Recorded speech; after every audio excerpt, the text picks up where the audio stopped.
Olá, alunos e alunas, sejam bem-vindos a mais uma aula e hoje a gente vai estudar sobre a relação entre a pressão e a mudança de estado físico da matéria. Então, como a gente viu na aula anterior, a matéria ela pode se apresentar nos estados sólido, líquido ou gasoso. E em cada estado físico, essas partículas elas vão apresentar um maior ou menor grau de movimentação.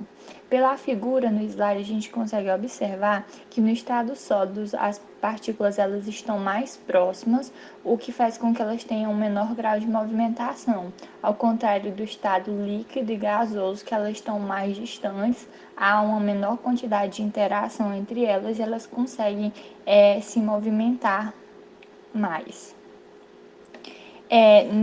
Vimos também que dois fatores eles são responsáveis pela mudança de fase, que são a temperatura e a pressão. Nessa aula especificamente, a gente vai entender como a pressão ela vai influenciar na mudança do estado físico. Mas o que seria essa pressão? Acredito que vocês já tenham estudado esse conceito nos anos anteriores ou até mesmo em outras disciplinas, mas vale a gente relembrar. A pressão ela é uma grandeza física que vai medir a força aplicada perpendicularmente a uma superfície. São exemplos de pressão a pressão arterial e a pressão atmosférica. A pressão arterial também acredito que todo mundo já tenha ouvido falar sobre a pressão que a gente mede no braço com equipamento e que o normal é 12/8, por volta de 12/8. E ela é basicamente uma força que o sangue vai exercer sobre os vasos sanguíneos. Outra pressão muito importante também da gente aprender é a pressão atmosférica. Esse conceito ele vai ser muito importante para a gente entender o restante da aula. Então, mas o que seria então essa pressão atmosférica? A pressão atmosférica ela é basicamente a força exercida pelo ar sobre a superfície terrestre. Então, ela é o peso, a força que o ar faz na Terra, na superfície. Assim, quanto maior for a altitude, menor será a pressão atmosférica. Então, a partir dessa imagem, a gente consegue observar que na área B, aqui em cima desse morro, que é mais alta, há uma menor concentração de partículas de ar, que tem menos uma vez que a gente tem menos partículas, a gente também vai ter uma menor pressão sobre a superfície. Então, vocês podem observar que na área B, que fica em cima desse morro, desse alto, a gente consegue observar um menor número de bolinhas pretas, que estão aí para representar as partículas de ar. Então, uma vez que a gente tem menos bolinhas, eles estão fazendo uma menor pressão sobre a superfície, então a gente vai ter também uma menor pressão. Ao contrário do que acontece na área A, que ela é mais baixa, e a gente consegue observar um maior número de partículas de ar pressionando a superfície. Essas partículas de ar elas vão tornar a pressão atmosférica superior neste local, porque elas estão causando maior peso, uma maior força sobre essa superfície.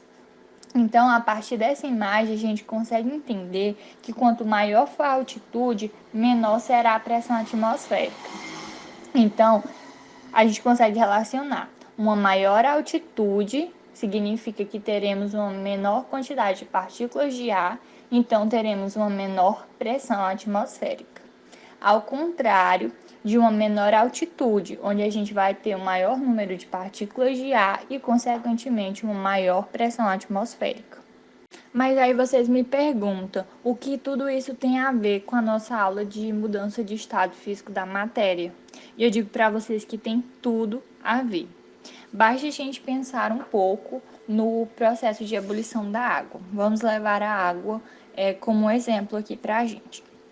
Então, para que essa água líquida que vocês estão vendo aí nesse recipiente, que eu coloquei a imagem para vocês, ela se torne vapor, é necessário que ela tenha energia suficiente para que as moléculas se movimentem a ponto de vencer a pressão que está sendo exercida sobre elas pela atmosfera.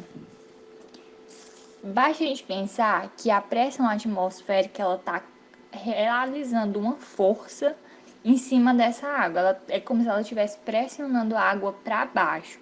E essas moléculas, elas precisam ter tanta energia para se movimentarem a ponto de ter mais energia, ter mais força, digamos assim, que essa pressão. E assim elas consigam vencer essa barreira que a pressão está colocando. Sendo assim, a gente pode imaginar que quanto maior for essa pressão atmosférica, maior vai ser a agitação necessária para que ela seja superada.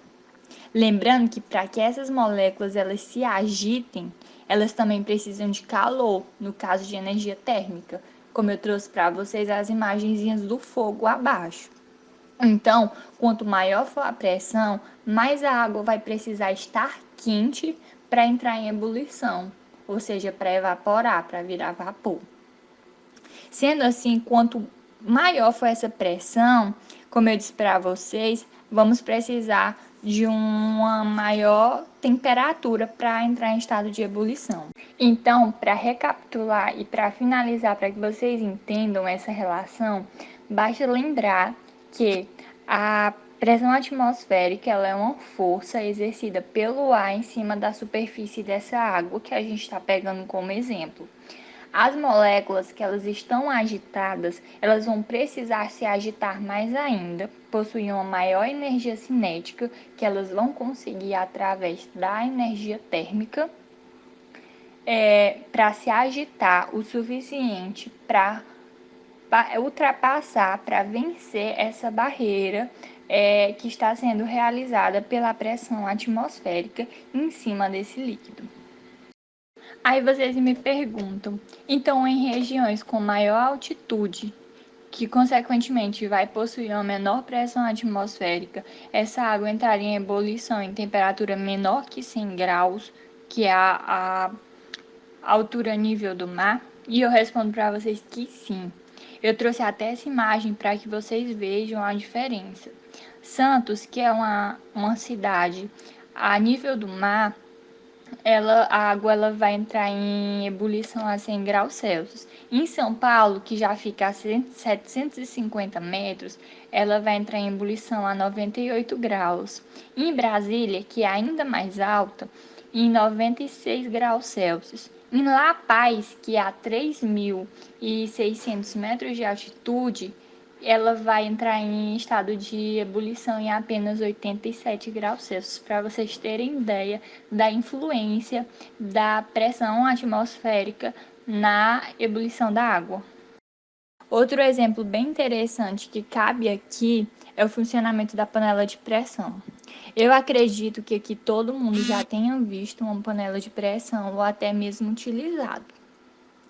E como o próprio nome já diz, o funcionamento da panela de pressão vai se dar pelo aumento da pressão interna dentro da panela. Dentro da panela, a pressão ela vai ser superior à pressão atmosférica que está no seu exterior.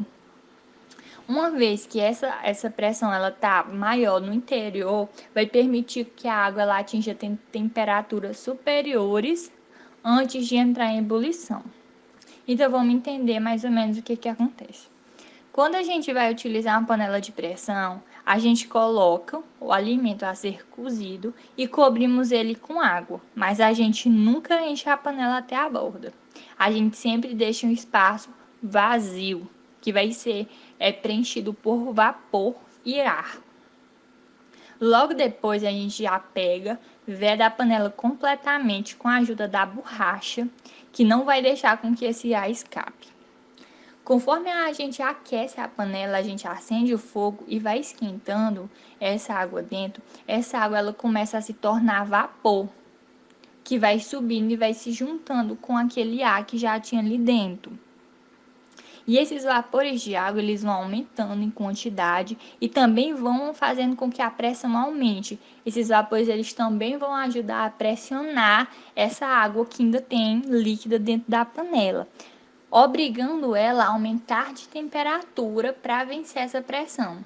Então, imagine, se antes a água ela precisava de 100 graus Celsius a nível do mar para entrar em estado de ebulição, Com o aumento dessa pressão que esse vapor está fazendo, ela vai precisar de mais. É tanto que dentro da panela de pressão a água pode chegar até 120 graus Celsius. 20 graus Celsius a mais que no exterior, a nível do mar, é claro. Então, com esse aumento de pressão e o aumento de temperatura dessa água, a gente vai conseguir cozinhar o nosso alimento muito mais rápido. Só que é muito perigoso a panela de pressão, conforme esse vapor ele vai aumentando e a pressão também vai aumentando, existe o risco dessa panela vir a explodir de tanta pressão em seu interior. E é exatamente para isso que servem as duas válvulas que ficam em cima da tampa da panela. Elas vão servir para controlar a pressão interior. Então, quando essa pressão ela atinge o limite, ela vai empurrar a válvula com esse pino maior, fazendo com que o vapor em excesso ele seja liberado e impedindo que a pressão extrema faça a panela virar a explodir. E essas panelas, elas também ainda vão ter outra válvula de segurança, que é essa menorzinha aqui, que ela vai servir literalmente como uma segurança. Caso a válvula com pino, que é essa maior, ela venha a entupir ou ter algum problema. Então, a válvula de segurança, ela vai atuar fazendo esse controle de pressão dentro da panela.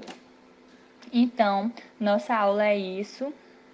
Vai ficando a atividade para vocês responderem. Espero que tenham gostado e até a próxima aula.